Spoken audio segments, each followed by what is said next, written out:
ચાર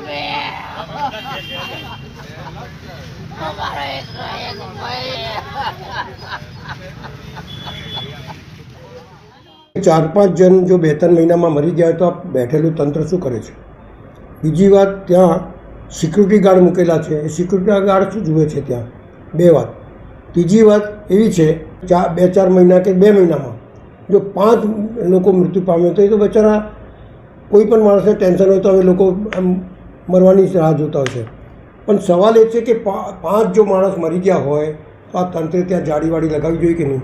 security guard વધારવું જોઈએ કે નહીં? ત્યાંના લોકોને સંપર્ક કરવું જોઈએ કે નહીં?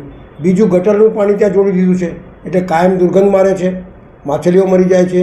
બધી સમસ્યા હોવા છતાં પણ આ તંત્રમાં બેઠેલા લોકોની આંખ ખુલતી નથી.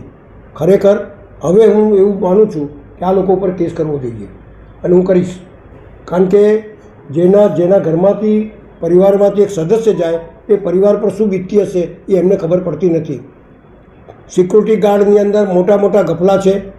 સિક્યુરિટી ગાર્ડની અંદર માણસોના નામો લખે છે, માણસો ત્યાં પહોંચતા નથી અને આવી રીતે જ્યારે કોઈ હોય નહીં તો માણસ ત્યાં પણ કૂદી જાય. જો સિક્યુરિટી ગાર્ડ હોય તો એટલી તો ખબર પડે એટલીસ્ટ કે કોઈ ડૂબ્યું છે, ફ્લડ લાઇટ લગાવવી જોઈએ. આટલું બધું થઈ ગયું છે, આવી કોઈ વ્યવસ્થા થતી નથી. એટલે આના માટે કમિશનરને આજે લેટર લખું છું અને એના માટે જે કરવાનું હશે એ હું કરીશ. પણ આના માટે કાયમની વ્યવસ્થા થાય તે પ્રમાણેની વ્યવસ્થા કરવા માગું છું.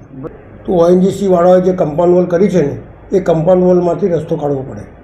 કારણ કે જગા જે ગઈ છે તમામ દંતેસરના ખેડૂતોની જગા ગઈ છે અને જે તે વખતે ONGCએ કરાર કરેલો કે જે લોકોની જગા જશે એને નોકરીઓ આપીશું એ બી નહીં આપી, આવવા જવાનો રસ્તો આપીશું એ બી નથી આપ્યું. એટલે આખું ફરીને લોકોને જવું પડે છે, એ બી ખરાબ છે.